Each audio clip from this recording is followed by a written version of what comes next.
వి gold trusted gold buyers మీరు తాకట్టు పెట్టిన బంగారాన్ని విడిపించి ఈ రోజు ఉన్న మార్కెట్ ధరకు కొనబడను 7771077720.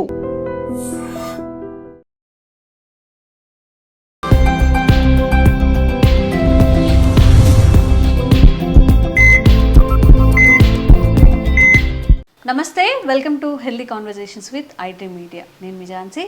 ఈరోజు మనం ఉన్నాము ఆంజనేయరాజు గారితో, ట్రెడిషనల్ హీలర్ ఇంకా హెర్బలిస్ట్. మరి చాలామందికి వీక్ బోన్స్ అనమాట. ఎందుకు ఇంత హ్యాపీగా చెప్తుంది యాంకర్ అనుకోవద్దు. మా కామెంట్స్లో చూసినట్లయితే ఏ డాక్టర్ చేసినా, సార్ బోన్ హెల్త్ కరెక్ట్గా ఉండాలంటే ఏం చేయాలి, సార్ మోకాళ్ళలో గుజ్జు అరిగిపోయింది ఏం చేయాలి, ఇవి 100 కామెంట్స్ వస్తే 80 కామెంట్స్ ఇవే ఉంటున్నాయి అనమాట. మరి బోన్ హెల్త్ కానీ ఈ మోకాళ్ళ నొప్పులు, మోకాళ్ళలో గుజ్జు అరిగిపోవడం, ఇవన్నీ అసలు ఎందుకు వస్తాయి, ఎలా సెట్ చేసుకోవచ్చు మనం వీటిని, ఈరోజు పూర్తి ఇన్ఫర్మేషన్ తెలుసుకుందాము. నమస్తే సార్. నమస్కారం. చాలామందికి ఇప్పుడు నార్మల్గా కొన్ని రీల్స్ కూడా వస్తుంటాయి సార్. మేబీ మీరు మీ బిజీ షెడ్యూల్ చూడకపోవచ్చు. 90sలో ఉన్న వాళ్ళు ఎంత పెద్ద దెబ్బ తగిలినా కానీ వెళ్ళిపోతున్నట్టుగా, ఇప్పుడున్న జనరేషన్ 20s జనరేషన్ కొంచెం ఏదైనా డోర్ తగిలినా కూడా చాలా పెయిన్ గానో లేకపోతే దానికి ఒక హాలిడే తీసుకునేంత అవుతుంది. అంత వీక్గా ఉంటున్నారు అనమాట అందరూ కూడా. ఈ వీక్నెస్, బోన్ వీక్నెస్ అనేది అసలు ఎక్కడ స్టార్ట్ అవుతుంది, దాన్ని మనం ఎలా సరి చేసుకోవచ్చు? అంటే ఇక్కడ కూడా మళ్ళీ బోన్ వీక్నెస్ అన్న ఆహారం దగ్గరే స్టార్ట్ అవుతుంది. లైఫ్ స్టైల్, ఆహారం. ఎందుకు అంటే మనం సరైన ఆహారం తీసుకోకపోవడం ఒకటి, గేమ్స్ స్పోర్ట్స్ అనేది అసలు పిల్లల్ని ఆడనివ్వట్లేదు. ఎందుకంటే ఈ కాంక్రీట్ జంగిల్లో ఉన్నాం, మనం సిటీలో ఉన్నాం కాబట్టి ఈ అపార్ట్మెంట్ కల్చర్లో గ్రౌండ్ అనేది ఉండట్లేదు. ఉన్నా కూడా ప్లే ఏరియా చాలా తక్కువ ఉంటుందమ్మా. ఎక్కడైనా గేటెడ్ కమ్యూనిటీస్లో ఉంటున్నాయి తప్ప రేర్ అయిపోయింది. స్కూల్స్లో కూడా ప్లే గ్రౌండ్ లేని స్కూల్స్ ఎన్నో ఉన్నాయి. మోర్ దెన్ 70% బహుశా ప్లే గ్రౌండ్ లేని స్కూల్సే ఉంటాయి. ఎప్పుడైతే పిల్లలు ఎండలోకి వెళ్ళి ఆడలేదో అప్పటి నుంచే వాళ్ళలో డెఫిషియన్సీ అనేది స్టార్ట్ అవుతుంది. ప్లస్ ఆహారంలో సరిపడి ఏది ఉండట్లేదు. అన్నీ కూడా హైబ్రిడ్ కూరలు, జెనెటికల్లీ మాడిఫైడ్ అంటే GMOs ఇలాంటి ఆహారం మనం తింటున్నాం. ఎరువులు, పురుగు మందులు. ఆక్సిజన్ లేదు, నీరు లేదు, బలమైన ఆహారం లేదు, ఆడితేనేమో గ్రౌండ్ లేదు. అవును, మరి ఎలా పెరుగుతారమ్మా పిల్లలు? బాయిలర్ స్వీట్ కార్న్ తిని బాయిలర్ కోడిలాగే పెరుగుతున్నారు. నాటుకోడి కాదమ్మా వాడు. ఆ నాటుకోడి అయితే గట్టిగా ఉంటుంది, ఆ ముడుసు మనం కొరకలేము. నాటుకోళ్ళను కూడా కేజీలో పెట్టి పెంచుతున్నారు కదా. అది పెంచినా కానీ ఎంతో కొంత జెనెటికల్గా మార్పు చెందలేదు కదా. అది సిస్టంలో మార్పు వచ్చింది, ఆహారంలో మార్పు వచ్చింది. అది ఎండలో తిరగట్లేదు, న్యాచురల్ ఫుడ్ తింటలా, నీళ్ళలో పెరుగుతుంది. ఫుడ్ అయితే ఏదో ఒకటి ఇస్తున్నారు, కానీ అది 6 monthsకి కానీ 1 కిలో 1/2 కిలో అవ్వదు కదమ్మా. ఇది పుట్టిన 32 రోజులకి 2 కిలోలు అవుతుంది కదా, 35 రోజులకి. ఎలాగది అంటే ప్రకృతికి విరుద్ధంగా జరుగుతుంది. ఆ విరుద్ధమైన ఆహారం మనం తింటున్నాం అని చెప్పుకోవాలి. స్వీట్ కార్న్ ఉందమ్మా, అది అంతే. అంత స్వీట్గా ఎలా ఉంటుంది, అంత మెత్తగా ఎలా ఉంటుంది? ఎప్పుడైతే ఆ స్వీట్ కార్న్ ఈ బాయిలర్ కోడి తింటున్నారో పళ్ళుకి స్ట్రెయిన్ లేదు. పూర్వకాలం బఠానీలు, శనగలు, మినుములు, పెసలు, పల్లీలు ఇలాంటివి తినేవారు. అవి గట్టిగా ఉన్నాయి. బఠానీలు అవి కొరికేటోడికి ఏమవుతుంది, పళ్ళకి స్ట్రెంగ్త్ వచ్చేది. చెరుకు ముక్కలు ఎక్కడ పడితే అక్కడ దొరికాయి. అన్ని తీర్థాల్లోనే చెరుకు గళ్ళు అమ్మేవారు. ఇవాళ రసం అమ్ముతున్నారు. చెరుకు ముక్క నవిలి తినేవాళ్ళు లేరు. ఇప్పుడు పిల్లలు నవిలి తినరంటే పళ్ళు ఊడిపోతాయి. మా కాలంలో అయితే మేము రోజు అలా అదే పని, ఇంకా ఎక్కడ చెరుకు తోట దొరికినా ఒక కర్ర తింటాం, తోటలు ఉన్నప్పుడు ఆటల దగ్గరికి వెళ్ళడం. అలాగే మేము అక్కడ ఎలా ఉండేదంటే, చెరుకు ఆడేటప్పుడమ్మా ఊళ్ళో పిల్లగాళ్ళందరూ దోళ్ళని తోలుకుని వెళ్ళేవారు మా తోట మీదుగా. చెరుకు ఆడే టైంలో ఏం చేసేవాళ్ళు, మంచి గెడలు తీసుకుని వాటిని ఇంత ముక్కలు కొట్టి ఆ రోడ్డు మీద పెట్టేవాళ్ళు. ఆ పిల్లలు దోళ్ళను కాసుకుని వెనక్కి వెళ్తా అందరూ తల ముక్క తింటా పోయేవారు. అక్కడ మానవత్వం అనాలా, రిలేషన్ అనాలా, ఏమనాలో మీరు ఆలోచించండి. వాళ్ళు అడిగితే తిట్టేవాళ్ళం కాదు, దారా అని ఆడికి ముక్క ఇచ్చి తింటా పోయేవారు. అప్పుడు పళ్ళు గట్టిపడి అమ్మా ఆడి కోరిక తీరేది. ఇప్పుడు ఆ ముక్క అమ్మితే రూపాయి వస్తుందని లెక్కేస్తాం. అంటే ఇక్కడ మనిషికి ఉన్న రిలేషన్ దూరం అయిపోయింది. ఉమ్మడి కుటుంబాలు దూరం అయిపోయినాయి అమ్మా. ఇక్కడ మళ్ళీ మనం ఆయుర్వేదం నుంచి ఇక్కడికి వెళ్ళిపోతున్నాం అంటే ఎస్, డెఫినెట్గా ఇక్కడికి లింక్ ఉంటుందమ్మా. ఆ ప్రేమ వల్ల ఏమవుతుందంటే సగం జబ్బులు రాకుండా ఉంటాయి. అసలు షేర్ చేసుకోవడం కానీ, మంచి చెడు అనేది షేర్ చేసుకోవడానికి ఉండేవారమ్మ. బయట వాళ్ళు ఉండేవారు, ఉమ్మడి కుటుంబం ఉండేది, స్నేహితులు ఉండేవారు, ఇలా అన్నమాట. ఇప్పుడు పెద్ద కుటుంబాలు ఉన్నాయి, వాళ్ళు ఏం చేసేవారు, వాళ్ళ దగ్గర మనుషులు కానీ ఇంకొకరికి కానీ పురుడు వచ్చింది, అయ్యో పాపం వాళ్ళకి ఈ ఈ పురుడు వచ్చిన టైంలో పచ్చిం చేయడానికి వాళ్ళకి పచ్చి బియ్యం తింటారో వాతం పెరిగిపోయి మళ్ళీ ఆ మనిషి ఏమవుతుందని పాత బియ్యం అటుకు మీద దాచి ఉంచి వాళ్ళు మా అమ్మాయికి పురుడు వచ్చిందనో మా ఆవిడకి పురుడు వచ్చిందనో వస్తే 2 కొంచాల బియ్యం ఇంత బెల్ల ముక్క ఇంత చింతపండు ఇచ్చేవారు, పాత చింతపండు. ఆ రిలేషన్ ఎక్కడికి వెళ్ళిపోయింది ఇప్పుడు? కులాలు మతాలు ఇవన్నీ వేరైపోయి మనుషుల మధ్య దూరం పెరిగిపోయింది. ఇప్పుడు అసలు పక్క వాళ్ళ ఇంటికి ఏదైనా కొంచెం పెట్టడం అలాంటివే లేదు సార్, ఇంకా వేరే వాళ్ళకి ఎందుకు ఇస్తారు? అదే ఫ్రిడ్జ్ లో పెట్టుకొని 2 రోజులు మన పిల్లాడికే మనం ఆడు తింటా బయటకు వెళ్తా ఉంటే అబ్బాయి ఇంట్లో తినేసి వెళ్ళి మీ ఫ్రెండ్స్ పెట్టాలని మనమే నేర్పుతున్నాం వాడికి. అది మన తప్పు, మా పిల్లల తప్పు కాదు. పూర్వం ఎలా ఉండేదంటే మనం తినేసి బయటకు వెళ్తా ఉంటే అథవా మీ ఫ్రెండ్స్ బయట ఉన్నారు కదా వాళ్ళకి కూడా పెట్టి పట్టుకెళ్ళని పెద్దలు తిట్టేవారు, ఒకళ్ళు తిని వెళ్తే ఒప్పుకునేవారు కాదు. ఇప్పుడు తినేసి వెళ్ళమని చెప్తున్నాం అంటే ఎక్కడికి వెళ్ళిపోయాం మనం? ఆ ప్రేమ ఎక్కడదమ్మా? వాళ్ళు అంత గౌరవంగా ఉండేవారు, అంత ప్రేమగా ఉండేది. ఇటు ప్రేమ ఉండేది, అటు గౌరవం ఉండేది. ఆ గౌరవం ప్రేమ అనేది అదే నువ్వు చిన్న కొలవాడు కాబట్టి నిన్ను అలా చూస్తున్నారు, వాళ్ళు పెద్దోళ్ళు కాబట్టి అలా ఉన్నారు, నువ్వు కూడా టేబుల్ మీద కూర్చొని తిను, లేకపోతే నువ్వు కూడా ఆడితో సమానంగా మాట్లాడు, నువ్వు అలా ఎందుకు ఉండాలి? అదేం కాదమ్మా. అక్కడ రిలేషన్ అనేది ఎంత అద్భుతంగా ఉండేదంటే వాళ్ళు వర్క్ చేస్తూ ఉంటే నెల ఇంత దాచుకోరని దెబ్బలాడి దాన్ని దాచి వడ్డీతో సహా ఆడికి ఇచ్చి ఆడికి మళ్ళీ ఒక అరెకరం కొనిపెట్టడం, ఒక ఇల్లు కొనిపెట్టడం, ఒక పొలం కొనిపెట్టడం, ఆడికి బంగారం కొనిపెట్టడం ఈ పెద్దలు చూసుకునేవారు. అంత మంచి రిలేషను ఈ వర్కర్స్కి యజమానికి మధ్యన ఉండేది. అది లేదు ఇవాళ పూర్తిగా పోయింది. ఎందుకు అంత ఆరోగ్యం మీద శ్రద్ధ ఉండేది? అయ్యో అక్కడ స్వార్థం అని కూడా మళ్ళీ అలా చెప్పామనుకోండి, వాళ్ళు పనిలోకి రాకపోతే మళ్ళీ దండగానే వాడు బలంగా ఉండాలని ఈ ఆహారం ఇచ్చారని చెప్తారు. మరి ఇప్పుడు ఎందుకు ఇవ్వట్లేదు?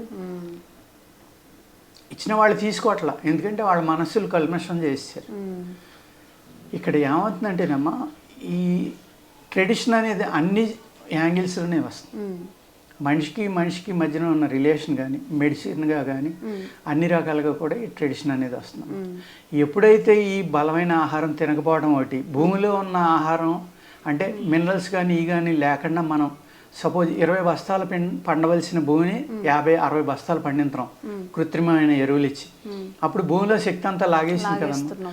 లాగేసినప్పుడు ఏమవుతుంది, భూమిలోంచి వచ్చే మినరల్స్ అంటే కాల్షియం అవనండి, ఐరన్ అవనండి, D3, B12, magnesium, calcium, potassium ఇవన్నీ ఒకప్పుడు ఏమీ తెలియకపోయినా వాళ్ళు తిని హ్యాపీగానే ఉన్నారు, గట్టిగానే ఉన్నారు.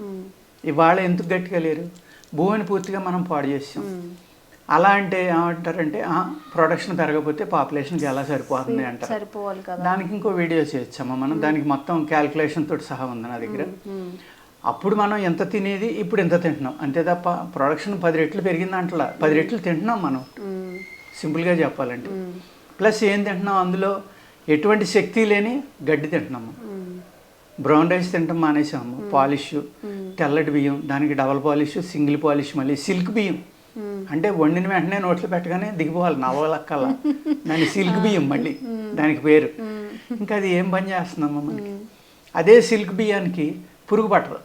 మీరు బ్రౌన్ రైస్ తెచ్చి ఇంట్లో పెట్టుకోండి, పట్టేస్తుంది, 4 రోజుల్లో పుచ్చిపోతుంది. అంటే పురుగుకి అందులో ఆహారం ఉందని తెలుసు, అందులో శక్తి ఉందని తెలుసు, అందుకు పురుగు తింటాను. ఈ సిల్క్ బియ్యం చెత్త అనేది పురుగు పట్టట్లా. పురుగు పట్టని దరిద్రం అన్నం మనం తింటున్నాం.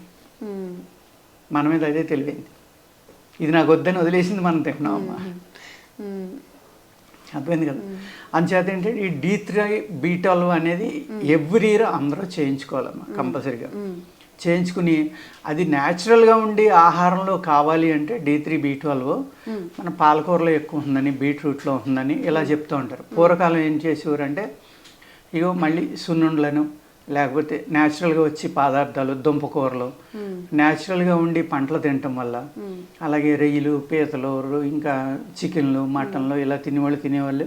అది లేనివాళ్ళు ఏమో కాస్త వెజిటేరియన్ తినేవాళ్ళు ఏం చేశారంటే పాలు ఎక్కువగా వాడేవారమ్మా, పెరుగు ఎక్కువగా వాడేవారు. పాలలోని పెరుగులోని కూడా బ్రహ్మాండమైన కాల్షియం ఉంటుంది, బ్రహ్మాండమైన విటమిన్స్, ప్రోటీన్స్ అన్నీ కూడా ఉంటాయి అందులో కూడా. ఇప్పుడేమో పాలు తాగొద్దని కొంతమంది చెప్తున్నారు, తాగమని కొంతమంది చెప్తున్నారు. అదే మనం ఎముకల డాక్టర్ దగ్గరికి వెళ్ళామనుకోండి, అమ్మ రోజు నువ్వైనా సరే మగవాళ్ళు అయితే మీరు రోజు ఒక గ్లాస్ పాలు తాగండి పడుకునేప్పుడు. అదే ఇంకొక ఆయన అంటాడు అబ్బాయి పాలు విషయం అసలు తాగొద్దు అంటాడు. ఈ కాంట్రవర్సల్ అనమాట. ఇది ఏంటి అనేది అర్థం అవును, జనానికి అసలు ఏం తినాలో కూడా అర్థం కావట్లేదు. ఒకరేమో తినమని చెప్తుంటారు, ఒక తినొద్దని చెప్తూ ఉంటారు. మేము మరి పుట్టినప్పటి నుంచి బహుశా మేము ఇప్పుడు నాకు 70 వచ్చినాయి అమ్మా, 71 వస్తాయి. నేను పుట్టినప్పటి నుంచి బహుశా ఒక 70 ఏళ్ళలో 69 ఏళ్ళు తాగి ఉంటాను నేను పాలు. మరి నేను బాగానే ఉన్నాను కదా, నాకు ఏ జబ్బు లేదు, ఎంత వయసు వచ్చినా కంటి చూపు తగ్గలేదు, హ్యాపీగా ఉన్నాను భగవంతుడి దయ వల్ల ఇప్పటిదాకా. మరి ఎందుకున్నాం అలాగా? మన సిస్టమ్ అమ్మ. టైమ్లీ ఫుడ్ తింటాం, అలాగే ఏది తక్కువైందో అది డెఫిషియన్సీ ఉన్నాయి మానేసి ఆ డెఫిషియన్సీని రికవరీ చేసుకునేలాగా ఏది తినాలి ఏంటి, సాధ్యమైనంత వరకు ఆహారం లేదు. సప్లిమెంట్స్ వచ్చినాయి ఇప్పుడు, బ్రహ్మాండమైన సప్లిమెంట్స్ వాడుకోవాలి అంతే తప్ప. చాలామంది ఏమంటారంటే మేము ఎప్పుడు ఇంగ్లీష్ మందులు వేసుకోలేదండి, మేము ఎప్పుడు మందులు వేసుకోలేదు, ఇప్పటిదాకా ఇలాగే ఉన్నాం. ఇప్పటిదాకా ఉన్నారు, మీరు వయసులో ఉన్నారు కాబట్టి తట్టుకునే శక్తి ఉంది, మీరు వ్యాయామం చేస్తున్నారు, యోగా చేస్తున్నారు, ఇంకోటి చేస్తున్నారు కాబట్టి మీరు ఆరోగ్యంగా ఉన్నారు. వయసు అయిపోయాక తప్పదమ్మా వాటి మీద ఆధారపడ్డాం. కొంతమంది అంటూ ఉంటారు, అయ్యో మీరు ఇన్ని మందులు ఇచ్చేస్తున్నారు ఎలా మింగాలి, లేకపోతే బయట ట్యాబ్లెట్ వేసుకోండి మీరు. కొన్ని మా దగ్గర లేవు, ఉన్నాం అనుకున్నాము. మేము చెప్తాం అనమాట, దీనికి మా దగ్గర మందు లేదండి, బయట వాడుకోండి పర్వాలేదండి. అబ్బాయి మేము ఇప్పుడు దాకా వేసుకోలేదండి, వేసుకోమంటే తప్పదు. బాధపడాలా వేసుకోవాలి, బాధపడితే చచ్చిపోతామంటే మీ ఇష్టం, మేమేం చేయలేము. కానీ డాక్టర్ దగ్గరికి వెళ్ళి సుఖంగా ఉండడానికి ప్రయత్నించాలి కదమ్మా, అలా ఆలోచించడం. ఎప్పుడైతే మీరు ఈ ఎముకలు గట్టిపడాలంటే, ఇప్పుడు నల్లేరమ్మ పూర్వం నల్లేరు పచ్చడి అని చేసేవారు, అది విపరీతమైన దురద ఉంది. దాన్ని ఏం చేయాలి, నల్లేరుని కణుపులు అంటే జాయింట్స్ ఉంటాయి కదమ్మా, జాయింట్స్ పూర్తిగా తీసేసి పైన గోడుగా ఉన్నది తీసేసి దాన్ని చక్కగా చిన్న ముక్కలు కోసుకుని నూనెలో వేపించుకుని శనగపప్పు అన్నీ వేసుకుని పచ్చడి చేసుకుని తింటే, నిమ్మకాయ పిండుకుని చాలా అద్భుతంగా ఉంది. దాన్ని వజ్రాలు అంత గట్టిగా చేస్తుంది ఎముకల్ని. అటువంటి కూర కూడా ఎప్పుడైనా సంవత్సరానికి 2-3 సార్లు. ఆషాఢ మాసం వచ్చింది, ఆషాఢ మాసంలో ములగాకు కంపల్సరీగా కూర వండుకుని తినమనేవారు. 4 సార్లు 3 సార్లు 2 సార్లు. హయ్యెస్ట్ మినరల్స్ ఉంటాయమ్మా ములగాకులు, అద్భుతం. ఇవాళ మొరింగా అని అన్ని దేశాల వాళ్ళు తెగ తినేస్తున్నారు, ములకాళ్ళు తినేస్తున్నారు, ఆకు తినేస్తున్నారు. ఇవాళ మోడర్న్ సైన్స్లో వీళ్ళు ఎలా చెప్తున్నారు. మరి అప్పుడు ఆషాఢ మాసంలో ములగాకు తెలగపిండి తినాలని కంపల్సరీ తినాలని ఎందుకు పెట్టారు? మరి అక్కడ కూడా సైన్స్ ఉంది కదా, వాళ్ళు అవన్నీ తెలుసు కాబట్టి కనీసం సంవత్సరంలో ఎన్నిసార్లు తినమన్నారు. అలాగే సీజనల్ ఫుడ్, ఈ సీజన్ వచ్చేటప్పటికి ఇది వినాయక చవితి వచ్చింది, 108 పత్రికలు. 108 పత్రికలు అంటే కనీసం 108 పత్రికల యొక్క జ్ఞాపకం ఈ మనుషులకు తెలుస్తుంది. ఓకే, ఆ 108 పత్రికల్ని కనుక మౌలికలుగా వాడితే కనుక షుగర్, బీపీ, కొలెస్ట్రాల్ అన్నీ తగ్గిపోతాయి.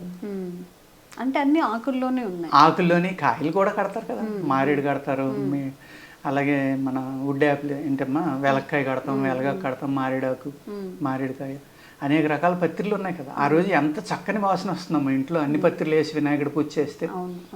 వాటి నుంచి వచ్చే ఆ అరోమా అంటారా, లేకపోతే ఆ ఫోమ్స్ ఆవిరి లాంటిది వచ్చి అవి వడులుతూ ఉన్నప్పుడు వచ్చిన వాసన వారం రోజుల దాకా ఇంట్లో.